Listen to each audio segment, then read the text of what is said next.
I'm Olivier Taquin. I'm coming from Belgium, and my first job was educator. I was working with handicapped children, and I learned first pantomime to teach them the body language.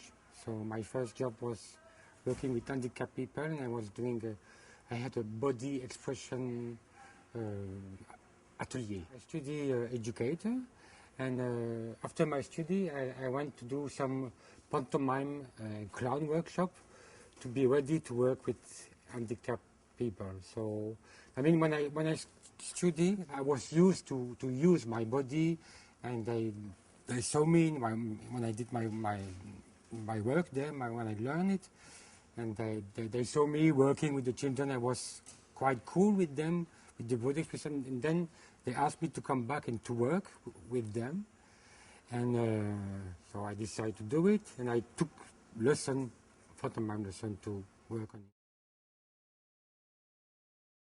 First job was working with handicapped people, and I did with them a show, a pantomime show.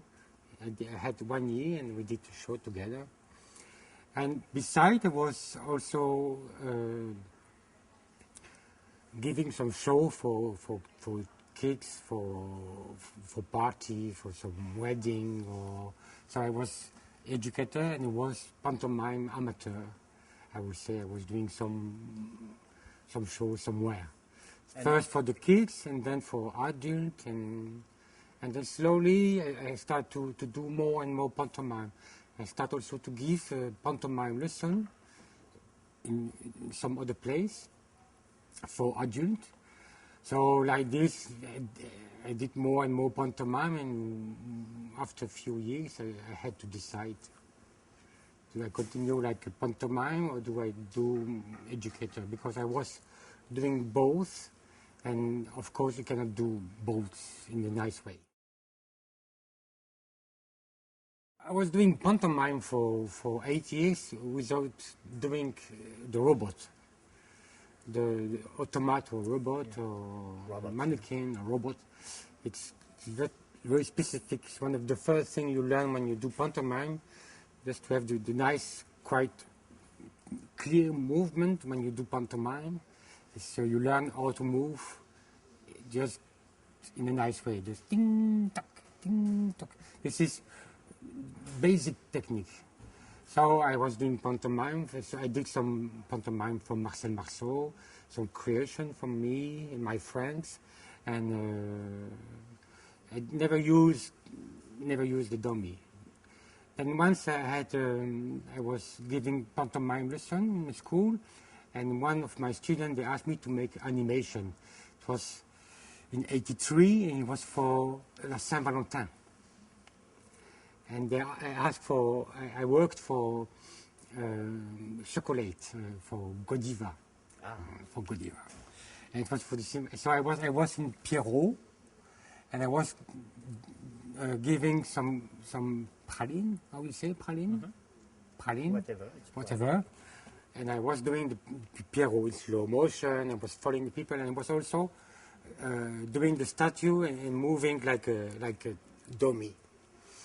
And then I did this animation, and somebody when I was doing this animation, saw me doing the robot, and they asked me, I would like to engage you, but I would like you to do only the robot. So I did this contract, and I was working at this time for Hermes auto fair, and I was doing at this time the robot for showing people how to take benzene with a credit card, because at this time was the beginning. So I had a credit card, put in and took some benzene. Woof. This was my first job, like a dummy. It was, I think, I don't remember exactly the date, but in '84, I think, I had a dream. It was to work in the street. Because when I was a kid, I saw an artist in Saint-Tropez working in the street, and I was very fascinated by this. And I saw also in Paris, à Beaubourg, Gilbert, and he was doing also the robot.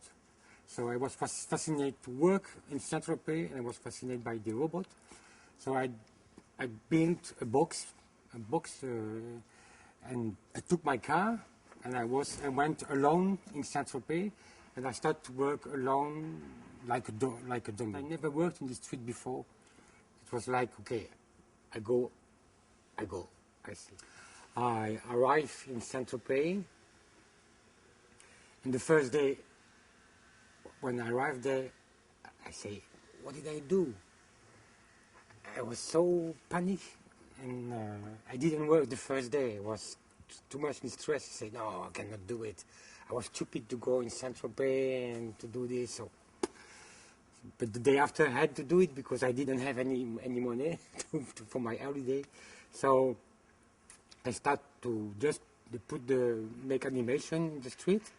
And when I had a lot of people, I stopped. I stayed in statue.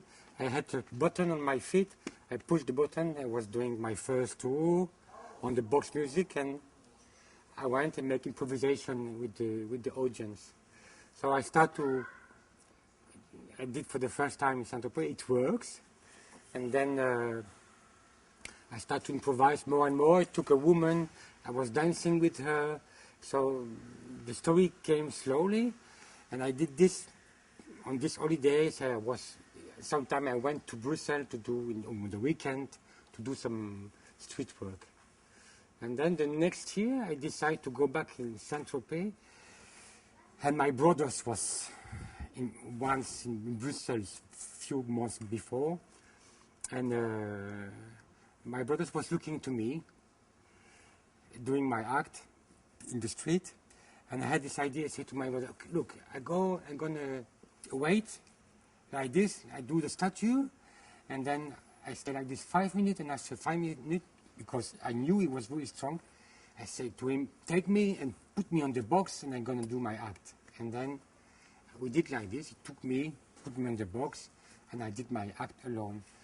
And like this came the idea that it could be nice to do together. So I told him, okay, I want to go back in Saint-Tropez. You should come with me, and we're going to make this act together. So all what I was doing alone, he gave me some help. So I took a woman. He said to me, no, don't take the woman. So there started the story. So I did a lot of jokes to the people, and it was all time there to stop me. So the story arrived like this. Yeah, this is a nice story, because I worked like this with my brothers for a few years, 2-3 years. So it became more, and we started to work also on stage. And then I met an artist. His name was Rudy Rudini, and he told me, hey, with what you do, you should do the festival in Paris. And I had no idea what was the Festival of Paris, what was circus, because I was not a circus fan when I was young. I liked to watch the clown, but that's it. I was crazy about the clown, but not about circus. And I just told him, yes, give me the address, and I will send a video. I sent a video to Dominique Mauclair, and he answered to me, yeah, okay, you are welcome. You can come to the festival at this time. 6 months before the Clown Festival, my brothers and me, we had problems. My brothers didn't enjoy it anymore to do this act. It's boring for him to do all the time the same, and so became difficult, and so we decided to stop, and I started to work with Eric Génicot, who did the festival in Paris with me. Eric Génicot was educator with me, and he was also doing the clown with me when I was educator. So it's why I knew him, and I asked him to take the place of my brothers. We knew nothing about circus. We knew nothing about Cirque du Soleil, Cirque Roncalli, Big Apple Circus. It was for us. We knew nothing about this, so we were very cool. We had no stress. everybody was very stressy, but we were very, for us, we had nothing to lose because nobody knew us. And we didn't have any idea that it was so much pressure. We didn't realize that all the people who are coming in the 6th festival, they are working since a year to present somebody. We just arrived like, relax. And everybody there was surprised because we didn't practice. And also we knew nothing about a drummer, about light, about music. So we arrive on stage and say, what do you want for light? We say, oh, but do what you want, it's okay. If we have light, we are happy, you know. If the people see us, we are happy, you know. And for the drum, what do you want? Oh, yes, do what you want, it's okay.